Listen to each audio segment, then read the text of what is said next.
Hello, everyone. Welcome back to the Bit by Bit webinar series. Today, we're going to be talking in episode 4 about optimizing video storage.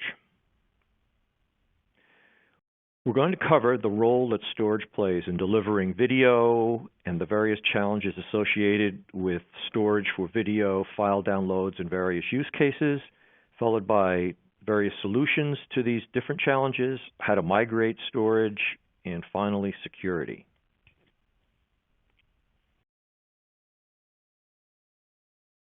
So posting content close to viewers is one of the important reasons why you use storage in conjunction with delivering content through a CDN.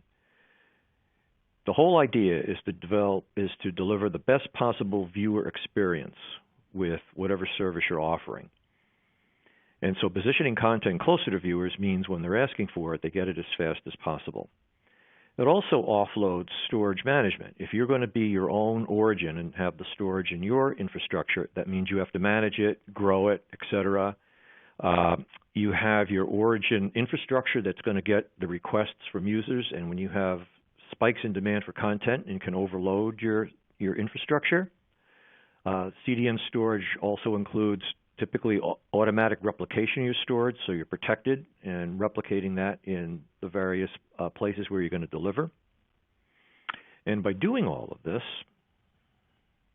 you're going to realize several business benefits. So it's all about delivering the best user experience for whatever use case you have.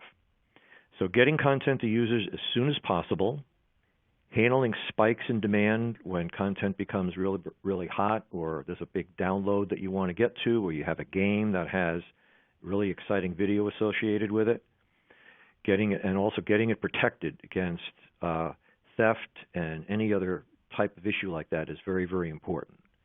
So what we're going to do now is I'm going to turn it over to Ernest, and he's going to talk about the various ways of solving these challenges. Thank you, Charlie.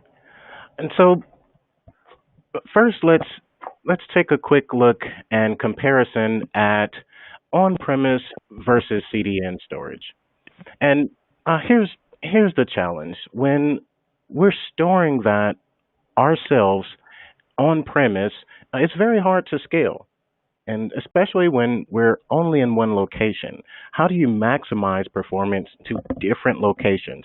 And that's one of the things that we'll show you and compare single tenancy storage to multiple storage, having multiple region storage that's close to the users. And that will help us in two ways. It'll increase performance by bringing video close to your viewers, but also it will help with delivering at scale.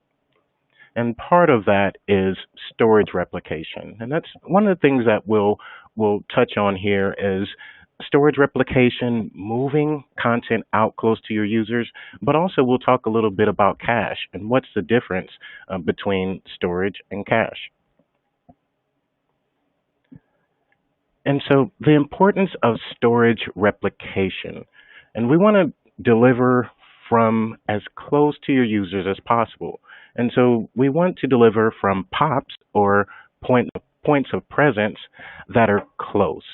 And here at the top, we have an example of a multi-region storage, right? Where we have storage that are close to your users, whether here in the US or in EMEA, and versus one single storage location here, which may work out if all of your viewers are within the same region.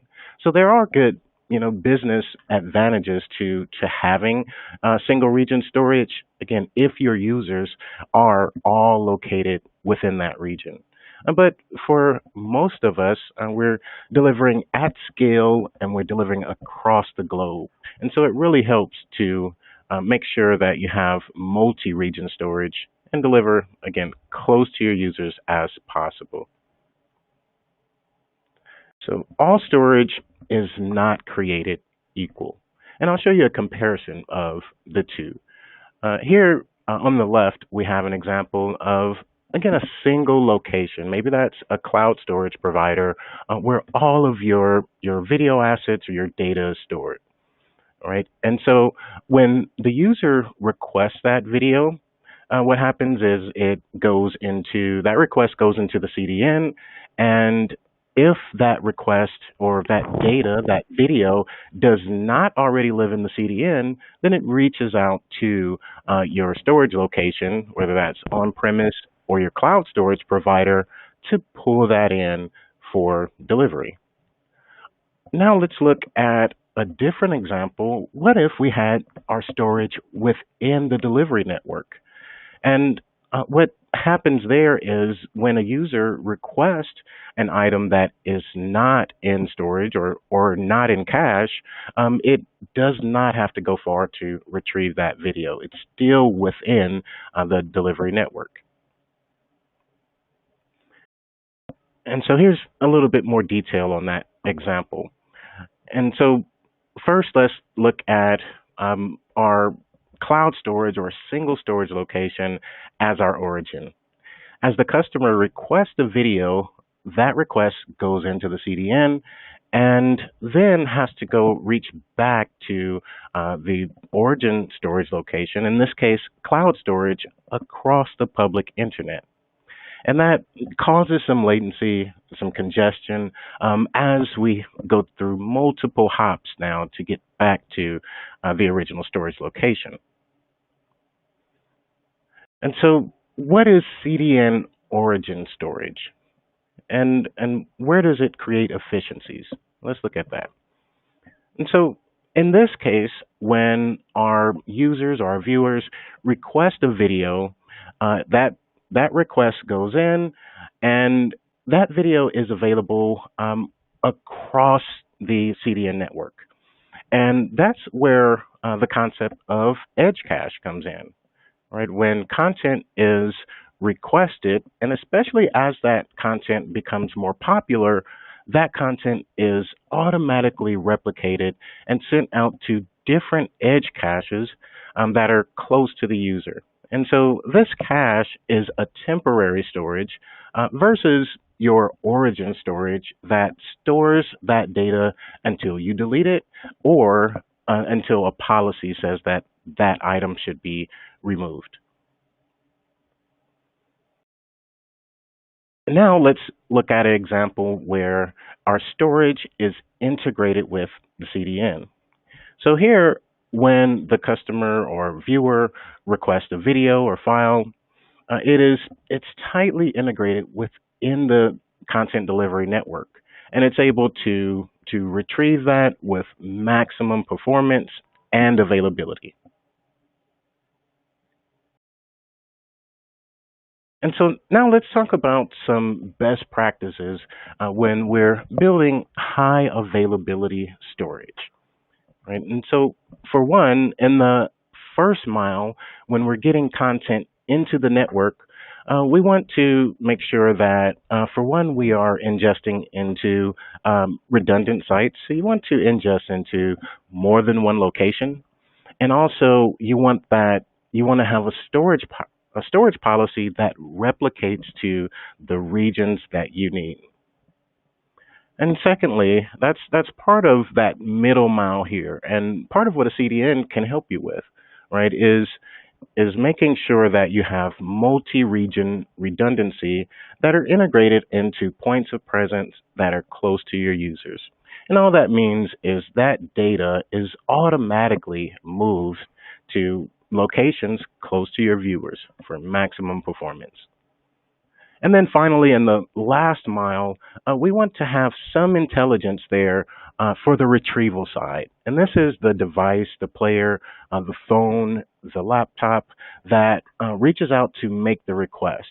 We want some intelligence there to know where that request is coming from and what type of device is requesting. And that way we can optimize that request. So now let's talk about storage migration, which is a huge challenge for some of us, especially as your library starts to grow, right? If you're just getting started or you just have a few files, then content migration may not be a challenge for you. But as that library grows, it becomes expensive, time-consuming, and complex to manage that content.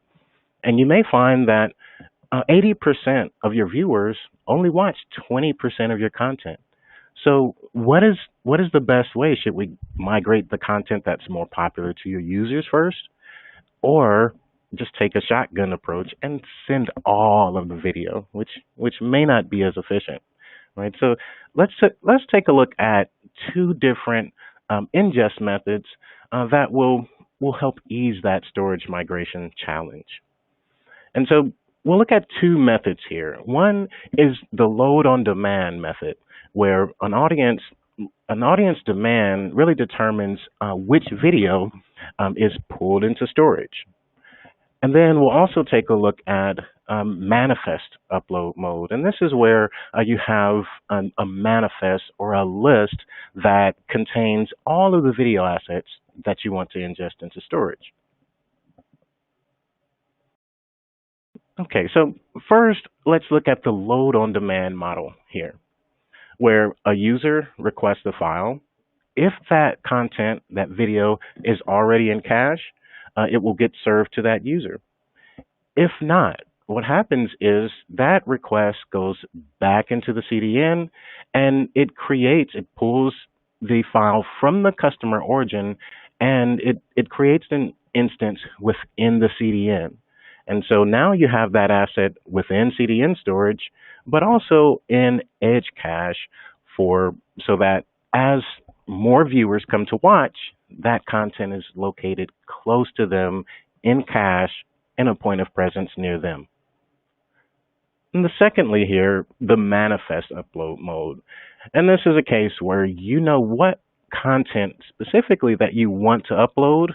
You have a list of those, and that list is sent to the CDN to ingest that content into storage. And so now, finally, we'll talk about protecting your storage. And we all want our content to be popular, but also going viral can be dangerous if we're not prepared. And so we want to protect our origin from constant calls back to your origin storage. And because that can cause your storage to go down, decreased availability, and also it can reduce the performance, especially when a lot of viewers are coming to watch the video at the same time. And so, as you can see here, we want to protect those users from going directly to your storage for access. And here's how we do that. We do that with what we call Origin Shield, right? So instead of your audience going directly back to your storage, or your origin storage, we want them to go back to the CDN, right? Where they have, for one, you have a layer of protection against attacks, and also you have the scale to deliver not only to the users with good performance, but with low latency, because you're delivering from as close to them as possible. And so that final practice is very important to making sure you protect your origin storage from going viral. Now I'll hand back to Charlie to wrap things up.